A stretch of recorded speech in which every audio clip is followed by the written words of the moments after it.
Hello everybody, welcome to your daily pop of positivity. How is everybody? So I'm just having such a good day and it's such beautiful energy that I just wanted to continue and do another daily pop, and I may do several tonight sometimes, and other readers will definitely be able to have an understanding of this. You can hit a stride where you feel good, you feel like a optimal storytelling ability, which means you can piece everything together beautifully and in a very smooth flow, and you're able to channel really well. And I feel like today is one of those days because I'm allowing myself a lot more space and breadth and width in between activities. I'm not getting so bogged down by details and little things that might have been bothersome in the past. So what I want to use today, again, because I love it so much, is the beautiful sacred forest. I have to say, Denise Linn is an absolute megastar. Like, she just knows her stuff when it comes to just magical artwork and things that really have teeth that you can really sink your teeth into, get ideas, get concepts, get ideas. And now I'm noticing that half of the deck is upside down, inside right and upside down, and doing whatever the hell it wants. I'm like, so what I'm going to do is just keep shuffling, and then we're just going to talk. I'm going to split the deck and we'll talk about the card that comes up each time in the middle. And I'm really excited about pulling these different backdrops. I love them.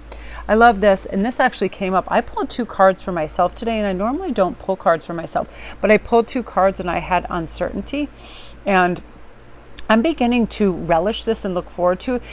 Oftentimes, since childhood, we are meant to think that uncertainty is unstable, and it's simply not true. Most things are uncertain. Whether we're going to wake up tomorrow is uncertain. I mean, not to get, dire about things, but to honestly think about that. And I was watching this thing the other day about the odds of certain things, and I found it really fascinating, the odds of somebody doing this and doing that. And here is something that I've noticed the odds are for myself and for other manifestors, 100%. The more we talk about something and we affirm it in the positive that we are going to do to ourselves, we don't need an audience, we're not play acting, I'm talking about to ourselves.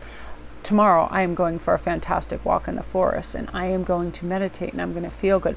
Tomorrow I am going to eat things that grow off of trees or out of the ground, nuts and berries and things that are healthy, and I'm going to go from there. I think we can make a pact with ourselves within 24 hours and follow it through. It's not that hard. And I'm not somebody who likes really deep, long set goals either, because they can seem unattainable, or we keep accruing more things to the list and then it gets a little insurmountable. So with uncertainty, let's just say, how big I'm going to win is uncertain. How many gifts are coming to me is uncertain. How many wonderful people and kindred spirits I'm going to meet is uncertain. But I know that I am going to forge a path in order to do that and have a really good go at it and really try and really have meaningful existence, because there's nothing better than, look around. Oh, let me give you an example. Look around right now. Do you have a pet that's nearby that's looking at you for attention and affection? I constantly have this, and sometimes, like, I have a trifecta of cats right now. It's really funny if you could see from my bird's eye. I have Mochi to my left, I have Poots to my right, and I have right at the top of the triangle Winter. And usually they are in my vicinity, they're in my orbit. They like when I'm talking, they like company. I give them little scratchies and lovin's, and I love them to death. So look around right now and just say, what's one thing I could enhance? Something. If I'm looking around and I see a lot of this usually this first move a muscle, change a thought does it for me. If I see a bunch of recyclables and they're all piled in the corner, I'm like, you could just go take that out right now. Like, it's not going to be a hardship. Go do that. Take it outside right now. And I'll do that, and I'll feel better. I'll feel like there's more room to move around in the house, and I'll feel good. So if we look at one thing that really stands out to us, and like, how can I make a change where I feel like I'm going to feel better if this thing is removed or added, whatever it is. Like, this table could really use a nice vase of flowers, whatever it is. And you make that one small adjustment. How fantastic it feels, because that lets you know that there is something that is, true certainty in uncertainty, is that you have control over your environment and you can have it be the way that you like, right? So let's see what else is coming up. Protection. Now, I'm not kidding when I say this, that this was my second card that I pulled for myself. The universe must think I'm reading for myself. This is, and I had forgotten what the card was, and I was like, it'll come back to me. I'll see it some other day. This was my other thing. We are so protected by our guides, by our angels, by our higher powers, and also how we can instigate, magnify, and really, really propel that and strengthen it is to have gratitude and to say thank you. Thank you for protecting me. Thank you for giving my heart the will to beat. Thank you for, having everything that's supposed to work in my body, my eyes, whatever. Any little thing, have gratitude for it, and the universe hears that and it brings more in for us. It's really amazing. And also feel the protection that we feel. I felt really lucky today in that, having been married to my same spouse, a lovely Capricorn who's really responsible for 25 years, this new refrigerator finally came, and this thing is top notchery debauchery. It has this weird thing where if you push on the bottom button and open it, the drinks portion goes in front, and that's the only thing you see, so it saves electricity for the rest of the refrigerator. I mean, it's really, really wonderful. And before I remember thinking, oh God, this is such an extravagance, we don't need that just because our ice maker doesn't work, blah, blah, blah, blah. And then I thought, you know what, thank God I have somebody who kind of protects our interests, because obviously usually when one thing breaks down in a fridge, another will. All kinds of things do that when they approach their warranty. And I was like, thank gosh I have that. And I felt protected, and I felt happy within my family unit with that too, right? I always feel protected in my car, and I ask Archangel Michael every time that I set foot in there. I'm like, please protect me and my family, because there are some runaway banshees everywhere in this city. I live in Stamford, and people drive incredibly bad, incredibly dangerous, and they're pretty nutty. So, and also I feel protected in the things that I reach for that help me assimilate a good mood, a high vibration, which is humor. Like, I love humor in everything. I'm always watching any kind of comedic skit, movie, idea. I love it. Oftentimes I just do comedic writing by myself because it's observational humor, because there are so many friggin' Fruit Loops out there. I'm one of them. Sometimes I do stuff and like my family will start laughing. They'll be so amazed. But I really am an outside of the box thinker. And I remember when I was a manager at a bookstore like Walden Books 1,050 years ago. If something went wrong with the computers, this is the weirdest thing. They would call me and I could figure out how to work it. I'm non-numeric. I'm not an engineer. And it's so funny because my whole family is engineers. But she said, you approach it in such a way that you make it work, because you see things that other people don't see. It's almost like you're talking to it like it's a person, as opposed to a machine that you have to encode all this stuff. And I could really get it to work. I could do these roundabout factors. I don't know how. And I just thought it was like some miraculous thing. And I'm sure it was my guides, and I felt protected, because we would have all kinds of scenarios that went down. One time on Christmas Eve, we couldn't take credit cards anymore because everything had crashed for a moment. And then I did I don't even remember like the steps I took. I just started pressing stuff and it worked. And honest to God, I'm pretty sure that was my guides, because I have zero training in that capacity, and I don't know crap about crap when it comes to computers. So it was really weird. But that, feel protected, feel it all the time. Feel, wow, my heart is beating. I can see these things.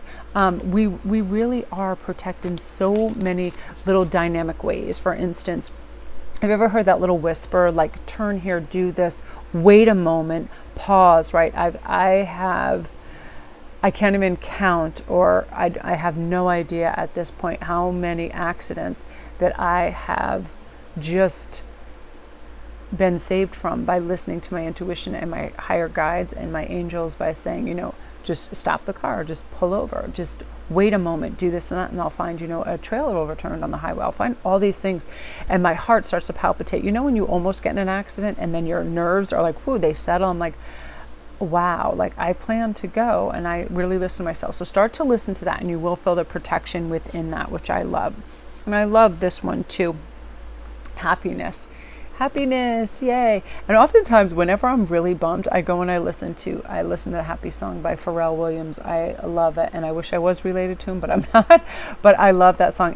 Music really works for me to bring my vibe up and just get everything flowing in a happy state. I say crazy things. I like to I remember was it My Fair Lady? I love the one where they're trying to teach her to be the ultimate princess type of thing, and she's like, just you wait, Henry Higgins. And I always do that to Ian because he's English, and whenever I'm doing something, he's like, you can't do that, that's never going to work out, or whatever. And I'm like, just you wait, Henry Higgins, things like that. It's like, I feel happy when I have strange, crazy interactions with my family and we laugh. And I think everybody in my family has a really good sense of humor.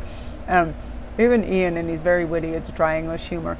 And so whenever you can, reach for that thing. So people feel so over obligated, like they should be doing things. How about what you want to be doing? And it took me a lot of years to connect to that kind of energy. It's like that's fine, but I mean, we're not meant to produce and go and work and get in that matrix mentality. We are meant to experience joy. If you're driving by the beach, don't automatically just go home. Get out of your car and go for a quick walk on the beach. Just listen to one or two seagulls and dip your toes in the sand. It'll make a difference. It really, really will. And there's a whole pantheon of things that are restorative and healing, but sometimes we just avoid it because it isn't in our normal everyday curriculum, and we become creatures of habit. So this is saying, just reach in. I want to just read you one or two of these things because I absolutely love the Sacred Forest book and some of the things that it just incites a riot within me because I love it. Like knowledge, at the end where it says the spirit of air says, take a moment to think things through. Think as well as feel in the right direction. Get clarity and become focused before stepping forth. Take care to have thoughtful communications with others. Like that's something I'm working on right now too, to dispel any, disharmony or aggression. It's like, I just don't, if somebody's already hyped up or they're already in a heated state, it's like, I'm not going to add to that. How can I be a cooling agent? I take a deep breath and I'm like, how can I confer calm over this? And that's one of the greatest things that we can do for ourselves is slow everything down. Don't incapacitate ourselves with anger. Don't get overly involved. Have a healthy detachment. And above all, my number one advice, and has always worked best for me, that I took from the experts, is just take nothing personally. Everybody's so invested in their own thing and what they're doing and how they're doing it that it's like, just take nothing personally. Nobody's trying to. Oftentimes I find too, if people are just talking, it's very quip, it's very glib, it's very off the cuff. So it's not even intended to have an effect or anything. It's just something that takes place. So, nothing personally, and that's going to work out well for you. Okay, guys, so it looks like Hagen might want to come cook something. So I am going to sign off, and I want to thank you guys so much for all your beautiful love and support. You're absolutely amazing. I'm really excited, and I'm getting excited about doing these podcasts. So what I'm going to do with that is throughout the week, I'm going to start documenting things that catch my eye, things that catch my note, that make me fluctuate in mood, manner, or whatever it is. Just something that is captivating and captivates my attention, or a shifts of energy or dynamic things. I tend to pull in weird things and funny things happen to me, so I'd like to share that with you. So anyway, you guys, that's going to be on Friday. So love and light, I'm going to go upload for you right now.